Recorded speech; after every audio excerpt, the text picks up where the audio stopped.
Welcome back to Harbaugh. Today, representatives of the Tea Party movement are meeting with the chairman of the Republican National Committee, our friend Michael Steele. Can the party establishment and the Tea Party movement collaborate or cooperate? Do they want to do it? Richard Mack is sheriff of Graham County. He was, in fact, in Arizona. He speaks at Tea Party rallies. He's a very popular fella out there in the movement, and he certainly supports it. Sheriff, thank you for joining us. I really want to learn some things tonight. We only have about 10 minutes. You can teach me. Is the Tea Party movement ready to join hands with the Republican Party and beat the Obama Party this November? Is it possible? Well, that's really not what the Tea Party is about. I speak at Tea Party organizations all across the country. Just got back from Texas. We had a great crowd there. I'm speaking in San Ramon, California tonight. This really isn't about going back to the Republicans being in control. This is about whether or not our politicians in Washington, D.C. will follow the Constitution, and can we get back to once again, a free society based on the principles of freedom that our country was originally founded upon. This isn't about Sarah Palin. This isn't about Richard Mack. This is about whether or not we can have the Constitution restored as the supreme law of the land. My take on all of this is that there's only one answer left. There's only one answer left, and that's at the local level. Okay, let me ask you, when was the last time you thought the United States government was led by elected officials you thought were honorable to the Constitution? Last time? I think Ronald Reagan came close, but close, you're but talking did he about honor the Constitution? Did he honor the Constitution as head of the executive? In some ways he did, but still, again, not always. And so we've tried the Republican When thing. did he violate the Constitution? Look at all, well, you could say that about every president, quite honestly. I'm just asking you. Do we have, but my answer is... Who do you trust? I trust the local sheriff, I trust the local county commissioners, and I trust the governors and state legislatures to stand against the incursions of the federal government. I want a case at the United States Supreme Court on the side of the 10th Amendment. Right. The 10th Amendment is the only answer, I believe, that we have left. We keep going back. The pendulum keeps swinging nationally in Washington, D.C. from one party to the next because nobody has the answer. They have not provided peace, safety, and security. The Republicans have not followed the Constitution. Both parties have us at national debt and completely destroy our economy. Both parties have us involved in the war in Iraq and other wars that we shouldn't be involved in. There's no end in sight in this ridiculous war.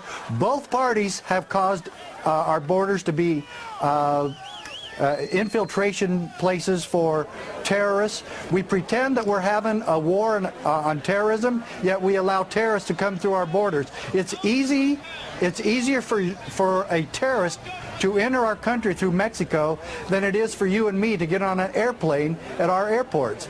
It's ridiculous, and both parties have done this, and I don't see the Tea Parties jumping all over Steele or the Republican Party. What happens when a person, man or woman, Republican, Democrat, or Independent, gets elected to the U.S. Senate? What happens to them? Why are they all the bad guys? What happens to them, as you see it? Well, so far, when do they become the evil federal government? When's that happen? Right after their election, or when they get sworn in? When they stay too long.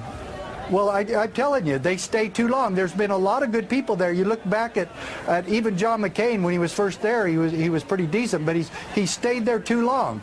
And these politicians become Washington D.C.ized, and we need to get these people out of there. And right now, I'd say the only answer in Washington D.C. is get all of the bums out. Okay, look, I think that's a popular sentiment, but I want to know about you, sir, and your ideology. Do you believe the following? I want to ask you what you're backing this woman, Deborah Medina, in Texas for governor. Fine. She's something of a truther. Are you? Are you a truther? No. Glenn Beck tried to make her a 9/11 truther. I know Deborah Medina. She just gave a speech the other day. She just gave a speech. I'm sorry, sir. We have the table played again tonight. She gave a speech the other day saying that she wants to know what happened on 9/11 where the government was involved. She thinks that's a fair question. Do you? Do you think the federal government could have blown up those buildings? I think, just like everybody else in this country, that I want all the questions answered surrounding that. Do you think there's a question about whether the federal government blew up those buildings? Is that an open question to you? I think that the investigation that was conducted was not done with independent investigators that I know and trust. You're talking like a politician, Sheriff. You are giving me a You're talking like a politician. No. You know what politicians do? They dodge an answer. I'm asking you a yes or no question. Is there an open question whether the federal government had something to do with 9/11? Is that an open question to you? I'm just saying we don't know the truth, and I want to know the truth. You're talking like a politician. Okay, so the truth is not. No. You're suggesting that there's something to. I didn't get on the show to talk about 9/11. 9/11 is not anything. All you have to do is say. Let me tell you, Chris. Let me tell you honestly, okay? I begin every one of my speeches saying this is not, the Tea Party is not about, or this movement for freedom is not about 9/11. It's not about chemtrails. It's not about the assassination of JFK. This is about whether or not we're going to follow our Constitution. This is, you know, Glenn Beck was really out of line, and I think he owes Deborah Medina an apology. Here's a lady that's at 4%, goes to 25% in a matter of 2 weeks, and he wants to know what she feels about 9/11. That is not going to solve our problem. That is not what the Tea Parties are after. They want to know if politicians who promise to uphold and defend the Constitution will actually follow that and keep their word. Okay, let's get to your beliefs. Second Amendment, should the government have any gun control? No, absolutely not. No. None.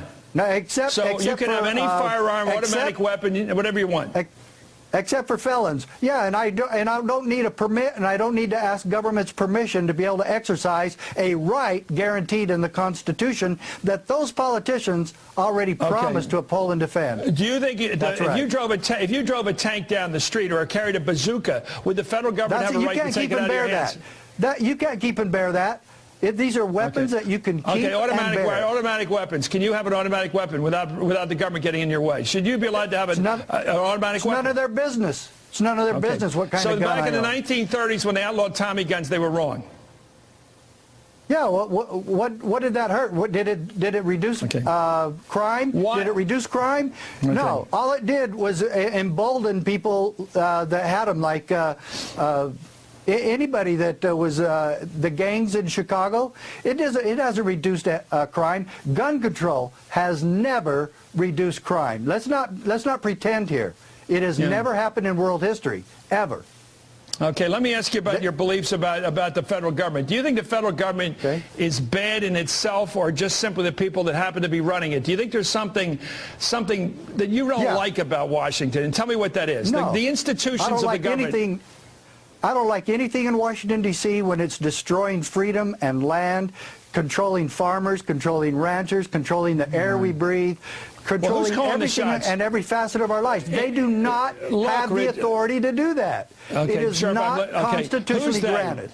Because, you know, when I think of Washington, I think of the Congress. Okay, so who's the boss? Congress right now has the lowest rating in the history of our nation. I agree with you. Boy, they're blowing it. I'm complete. But are they particular people like Nancy Pelosi, or is there somebody behind the scenes that's running Washington? You say bureaucrats. Who are these people that are doing the thing you don't like? I'm just trying to figure that out. OSHA, EPA. I mean, it goes on and on. Well, they're all operating under the instructions of Congress.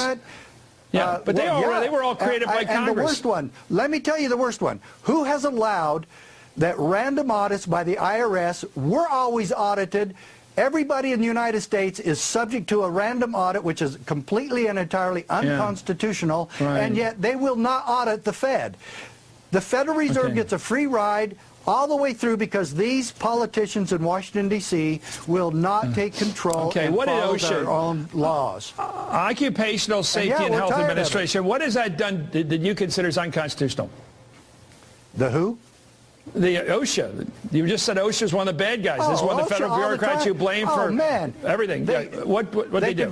They control business. They cost jobs. They cause all sorts of They cause all sorts of monetary problems with businesses that have to always comply with these idiotic rules from OSHA. OSHA doesn't.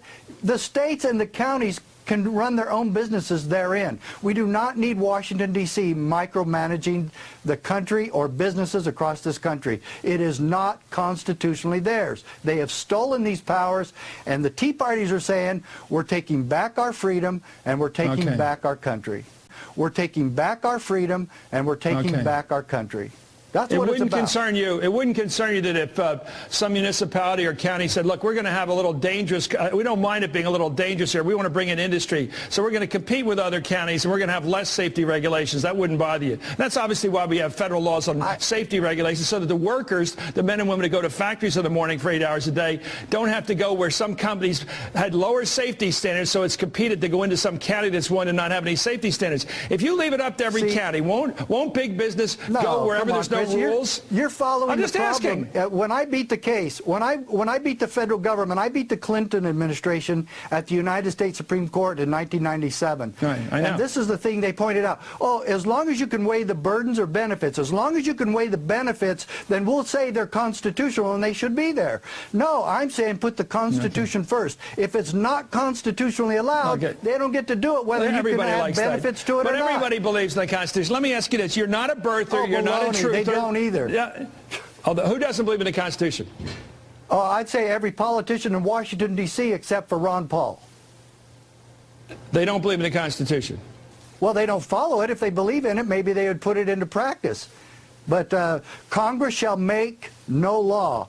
Have they done that? Yes, all the time. But they don't get it. They have these strict rules to go by in the Bill of Rights. Do they get the Bill of Rights? No. They've replaced it with their own political, selfish agendas.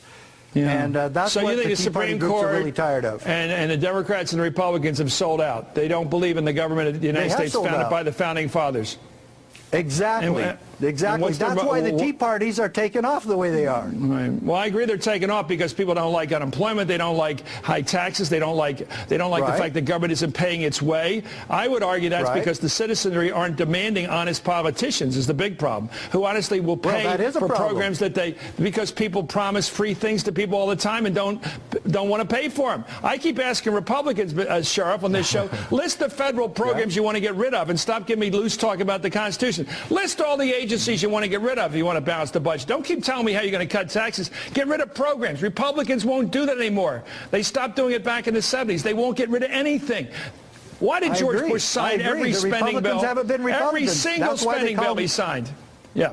Because you know what? Look at what Obama's done since he's been in there. Really, what has he done? All he has done is increase spending, and he's increased the national debt. There's only one time I ever agreed with anything Barack Obama did since he took over the White House, and that is that Professor Gates should not have been arrested, and he shouldn't have been. By the way, give him some fairness. He inherited a $1.5 trillion deficit from George W. Bush, Mr. Republican. Yeah, and Bush was wrong too. I told you. The Republicans are part of the problem. Let me one last question. Why did Sarah Palin get a big applause the other day when she spoke for Rick Perry, and she came out she mentioned the word secession? Obviously, we know what secession was. Is what the whole issue about the Civil War. Why did she get a big applause though? Because you're with the people that applaud that kind of thing. Why does Rick Perry get a big applause when he says secession? We're not after secession. We're not after secession. Although the states have the right to do that, because the states form the federal government, not the other way around. The states have the right to secede. The federal government is not our boss. Let's just make that very clear. Okay, in my now case, you finally Mack versus US, the tires hit the road, sir. The United States Supreme Court ruled the states are not. The states are not subject to federal direction, and that's what a part of all this is. If you want to, I mean, I would love to meet Sarah Palin and straighten I just want to get that. one thing. You just said it's okay for the states to secede from the Union.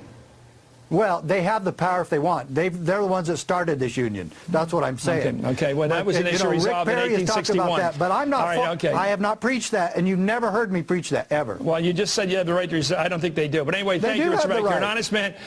You said it 4 times. We know it. You're on the record. You now believe it's okay to secede from the union. Anyway, thank you.